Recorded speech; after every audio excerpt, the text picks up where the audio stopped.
Hello everyone, welcome back to the channel. I'm Ben, this is Books with Genghis Khan, and today I am pumped to bring you my top 25 books of all time. Now it's just within speculative fiction, so fantasy, sci-fi, and historical fiction, which is basically all I've been reading for the past 7 years or so. And I am limiting myself to one per author. I wanted to get a lot of variety in there too. So I'm just gonna dive in, try to do this in rapid fire so it doesn't take too long, and here we go. At 25 is Jade War by Fonda Lee. So I guess I should preface this all by saying these books were all perfection for me. They were all 5 stars, 10 out of 10. I was immersed in these, gripped from start to finish. So, they might have some flaws and other people might be able to find some things they don't like in them or nitpick or just not appeal to their taste. But these were all perfect books for me. And I've seen Jade War often not be people's favorite in the trilogy, but for me, it just clicked from beginning to end. It expanded to a new location, and that kind of world-building expansion gave the narrative some breathing room that I really loved. The plotting just had me so tense and in suspense. It had some really awesome moments, and I became truly invested in this cast of characters. Yeah, this book just rocked. At 24 is Red Seas Under Red Skies by Scott Lynch. So, for whatever reason, I didn't fall in love with book 1 of Gentlemen Bastards, but in this book, the flashbacks were just right for me. The kind of mystery plotting, the character dynamics between Locke and Jean really pulled me in finally. The humor was really hitting. And the ship plot, once we got out on the ocean, man, I loved that so much. And there was an amazing kind of naval type battle out there, which caught me by surprise as well. So, man, I adored everything about this second book. At 23 is a recent read. That's The Sword Saint by Con Iggulden. So that's the final book in the Empire of Salt trilogy. And this was just a really fast-paced, high-tension, action-packed kind of finale with it built up a new threat that was really scary. This villain was actually extremely dangerous and threatening, and this scrappy cast of characters from different backgrounds kind of coming together to kind of go up against the odds. And man, I loved the plot. This whole series was so voice-filled. I fell in love with a lot of the characters. So creative, the magic and the way it was involved in the action felt really fresh, and I just could never predict what was going to happen in this series and in this book, and just such a satisfying, perfect ending to this trilogy. At 22 is The Magicians by Lev Grossman. So I did love this whole trilogy, but book 1, we enter into this kind of portal fantasy, magical school situation. And man, time is flying in this book. You think you're going to settle in, maybe it's going to be like a book a year at the school like Harry Potter was, but no, we are racing through the time that we spend as a student in this academy, and just really interesting, creative things happen along the way. Just, it takes a turn too that I never would have seen coming and was shocking, and the ending whole kind of sequence was just jaw-dropping. And for that reason, it just stands out for me in that trilogy. At 21, speaking of magic schools, is Harry Potter and the Half-Blood Prince. So this was my favorite when I read it the first time of the Harry Potter books, and then even on reread, continued to just stand out for me. The way we get lots of lore and backstory of Dumbledore and Voldemort. I just loved going to Dumbledore's office and getting those kind of flashbacks. And then the teenage kind of romance and angst drama. Like, I originally read this, I think, when I was maybe in 10th grade or something like that. So I was basically Harry and Ron and Hermione's age. And so all of that just hit so hard for me. And the ending was so intense, shocking and sad. And the Felix Felicis chapter in particular may be my favorite chapter from the whole series. So it had so much I loved. At number 20 is Victory of Eagles by Naomi Novik. That's book 5 of the Temeraire series, so just the book right in the middle of the series, but that really kind of brings a close to the first arc, and it could have really ended the series. It ended so spectacularly, but this book has immense kind of character drama for the two main characters. We get a temporary POV, which was great, and I loved that. I think it was the first time in the series we got it, and that brought new life to the series.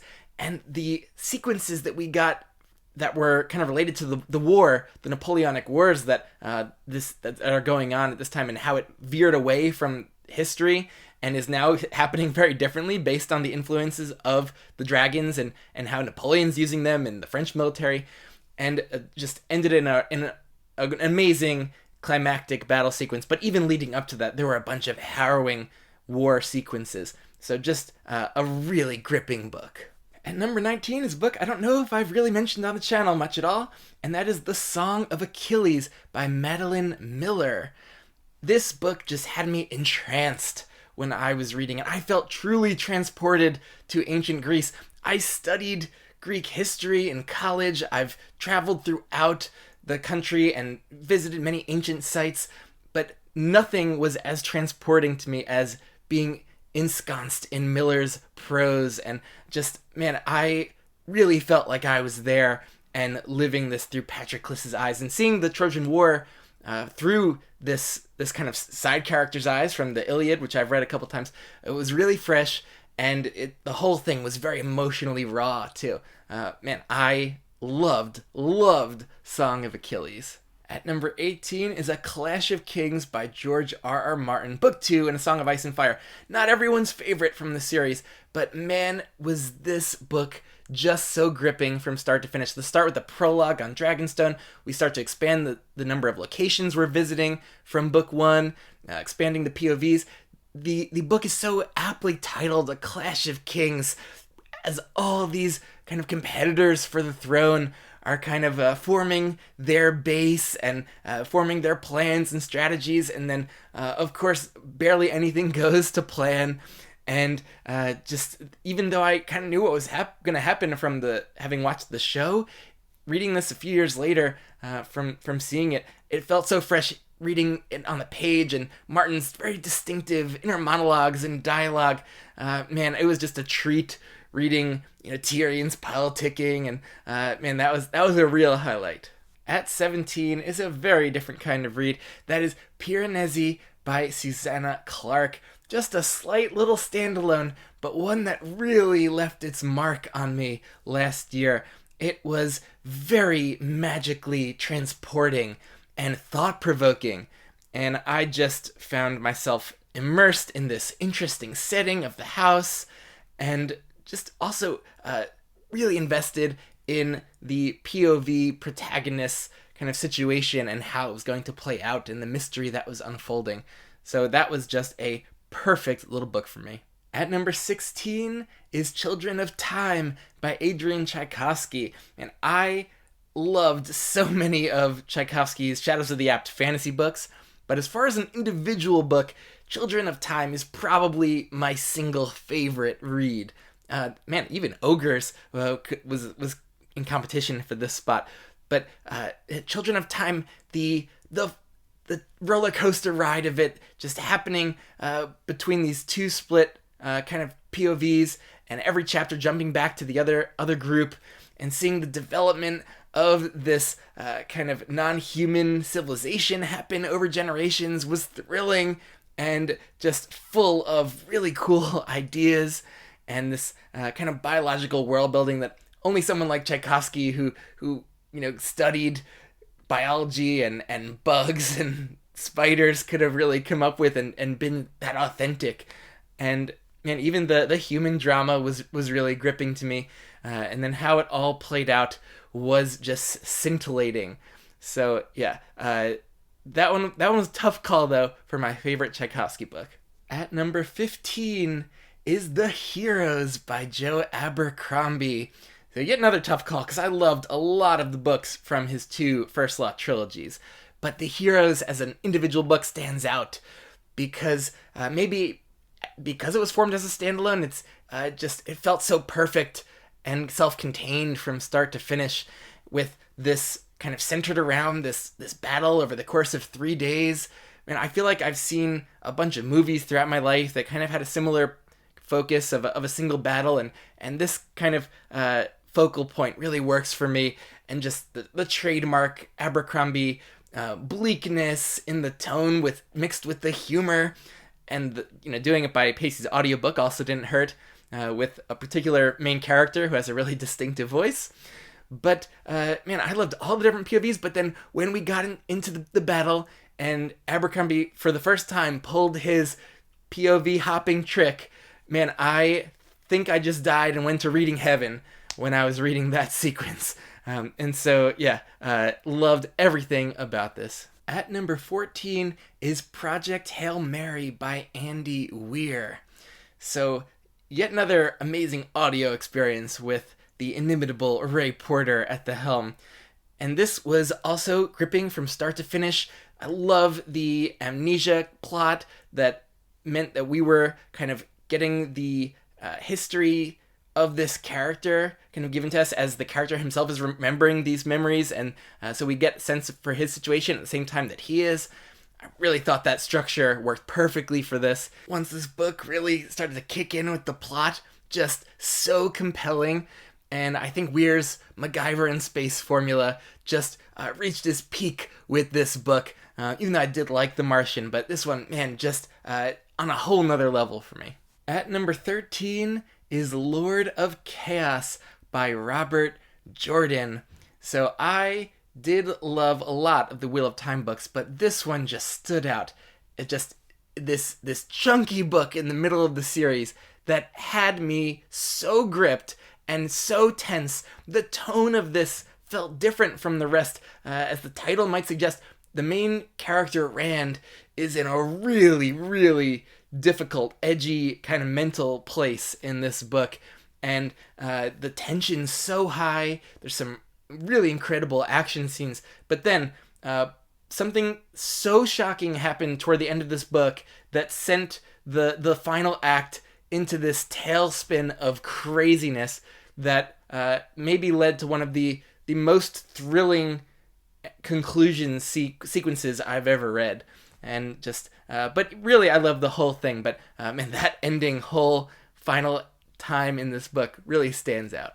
At number 12 is Ship of Destiny by Robin Hobb. I raved endlessly about this book and the whole Live Ship Traders trilogy last year. This is just the perfect conclusion. This mixture of this incredibly suspenseful, high-stakes plot that is converging from different kind of POVs and plot threads, and then these character moments that happen that hit so hard emotionally, and new reveals that recontextualize things that if I went back and did a reread, I would have a totally different understanding of some of these characters. And man, I couldn't have loved this finale more. And it just, man, I think finales and endings in general are just something that grip me more than the setup of a kind of series, because this was a perfect trilogy, but and how everything came together towards the end just hit me so hard. At number 11, it's not all about endings. This is Golden Sun by Pierce Brown, book 2 of the Red Rising trilogy. I have not read further than those 3 books, so maybe a more beloved Pierce Brown book is in my future, I hope. But and this book might win the award for just how quickly I was reading it, time per page, because it was that electrifying. We kind of graduated to kind of away from being planet-side and into more of this expansive space opera in the solar system. And I loved the kind of new character situations that we were forming, the plot twists and turns, and maybe one of the most thrilling action scenes of my life, Iron Rain. Enough said. Iron frickin' Rain. I loved that. It was so cinematic, immersive. Man, I can't wait for a reread of this trilogy. I loved all 3, but that one stands out to me as my perfect favorite gem of the 3. All right, we're into the top 10, and at 10 is Wrath by John Gwynne. Talk about ending books, and this one is one giant avalanche of an ending. And just, Gwynne writes some of my favorite battle sequences that I've ever read, and this one provided a real doozy. Just so emotional, so gritty. I really was so satisfied with the way this series wrapped up, and I mean, I loved the whole thing, but as an ending, it just nailed it. And so that's going to be, for now, my favorite Gwyn book. But haven't read his new trilogy, so maybe one of those could surpass it, I hope. At number 9 is another finale, and that's Death's End by Cixin Liu. That's book 3 in the Remembrance of Earth's Past trilogy. This is one of the wildest rides I've ever been on. Just mind-blowing development after mind-blowing development. Just jaw just continually dropped on the ground while reading this. One chapter in particular, I really can't even mention obliquely what it is, but it was one of the most mind-blowing things I've ever read. And man, I wish I could talk about what that was, but I don't want to spoil anything. I know the Netflix series just came out for this, and I need to check that out because, man, the plotting here just had me so gripped.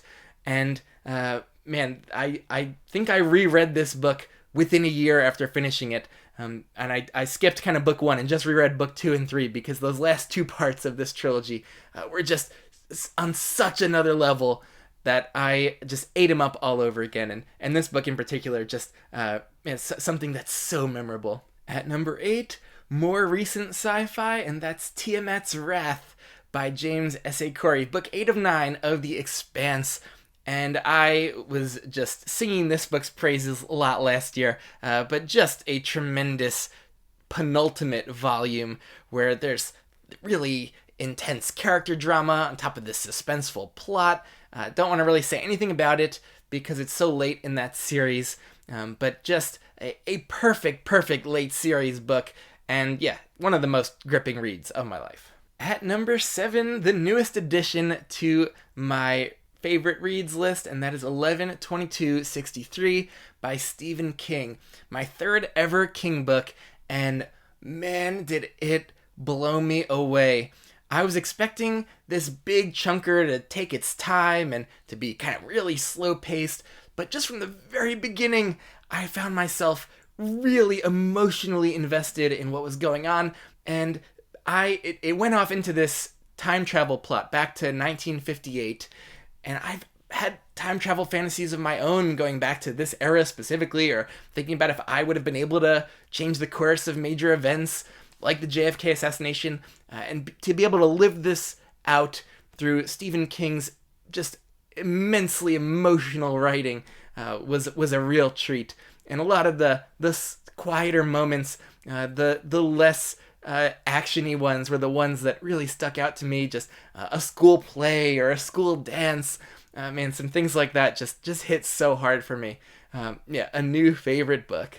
At number 6, man, I can't even believe that this could be this far down the list, but I couldn't place it above anything else because this is just a perfect read for me, and that is Enemy of God by Bernard Cornwell, book 2 of the Warlord Chronicles, his King Arthur trilogy.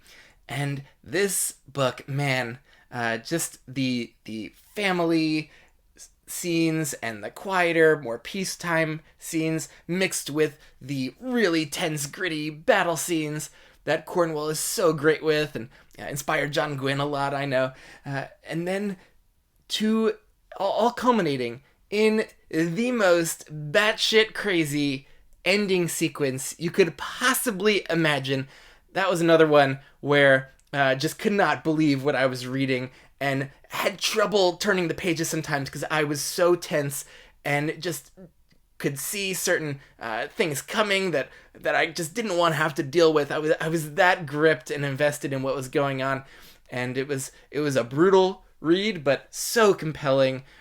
Just a perfect book for me. At number 5 is the type of book you can only have in a long-running series, and that is Changes by Jim Butcher.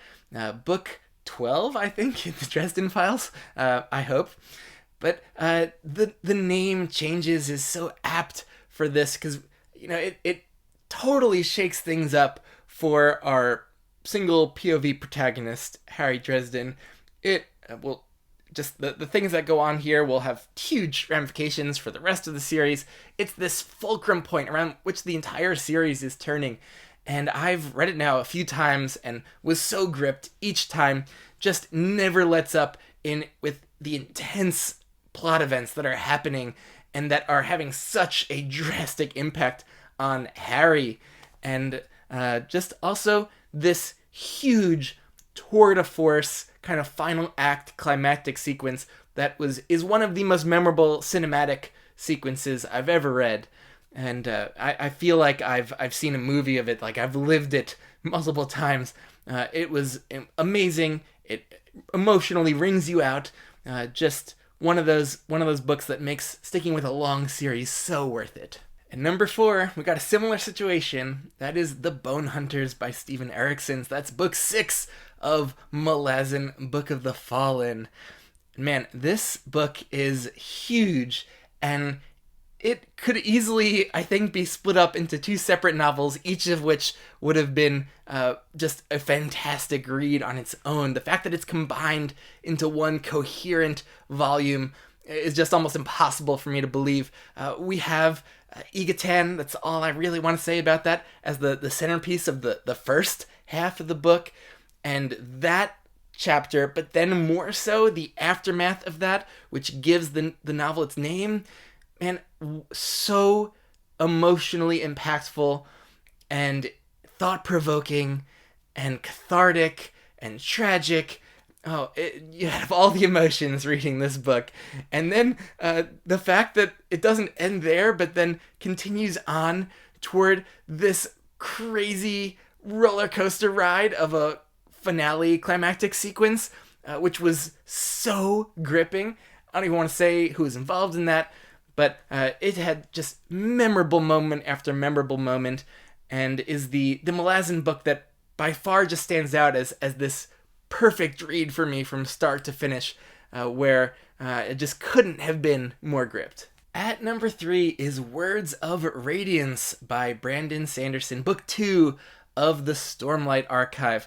And this is one of those reads I did early on in my kind of rediscovery of fantasy as an adult that just captivated my imagination and my emotions in a way I really hadn't felt since I was a kid reading Harry Potter.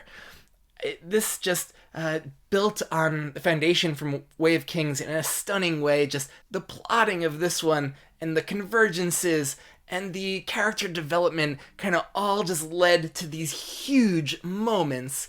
And they're moments that I think resonate with a lot of people. They're just these really awesome, cathartic, and tragic stand-up and cheer moments, or kind of, sit there and brood kind of in your sadness kind of moments. You run the full range of emotions in this epic, and just, the perfect Stormlight Archive book. At number 2 is Demon in White by Christopher Rocchio. That's book 3 of The Sun Eater. So, I was almost wanting to hold off on making this video till the end of this year, because I thought maybe Disquiet Gods could kind of make this list, or Stormlight book 5 could usurp Words of Radiance, but there's always going to be new favorite reads on the horizon, so I just had to make this video now and see how it changes over time. But I can't imagine anything usurping Demon in White, though, because it truly was this just epic masterpiece. If Bone Hunters was 2 amazing books in one, Demon in White was 4 incredible novels in one. We had an incredible political sequence and an amazing action sequence, or a couple of those. But then one of the most memorable parts is just a quieter sequence that we rarely get in fantasy and sci-fi, where the characters are kind of taking a sabbatical. They're on vacation, they're resting and recovering, and the peace and kind of character development that we get in this long sequence was just one of the most perfect kind of times I've ever had reading. And there's a lot of things about this book that make it stand out, but that one in particular is why I think this one is so high. And at number one, is this recency bias speaking, is A Song for Our Bone by Guy Gavriel Kay. So I just read this a few weeks ago, but I can honestly tell objectively that it produced the greatest emotional reaction that I've ever had reading as an adult. Man, the last 150 pages or so, man, I was a mess, and definitely just I rarely cry, but I was the tears were flowing. It was at points I had to stop and 'cause I couldn't see the page, and so it hit me hard, and it was so beautiful. I my first Guy Gavriel Kay book, I almost didn't realize how beautiful, elegant writing and prose could affect me like that. Just with the imagery and the way he was constructing sentences. We were set in kind of medieval France, and it was so immersive, and the language just transported me there. The music aspect was so emotional. Just growing attached to this place of our bone and understanding the stakes politically, and if our bone ceases to be, or to not have autonomy anymore. I cared so much about the outcome for the place, the common people, the main characters. I was invested in it all. It was for a book that does such amazing deep character work too. It was pretty fast moving. It didn't really take its time, and so just important plot events were just continually happening, and it was unpredictable. Just such an emotional roller coaster, and I can't wait to try more Guy Gavriel Kay books. I think it'll be tough to dethrone Song for Our Bone. It also might, be that nostalgia choice for my first Kay read, but I do hope a new one could overtake it, because I always want my favorite reads to be around the corner and ahead of me. I never want to stop finding new favorites. So let me know what you think of this list. What were you really happy to see on here? Any surprises that popped up? What were your favorite books from these series I mentioned, or from these authors that maybe differ from mine? Love to hear it all in the comments, and I'll catch you later.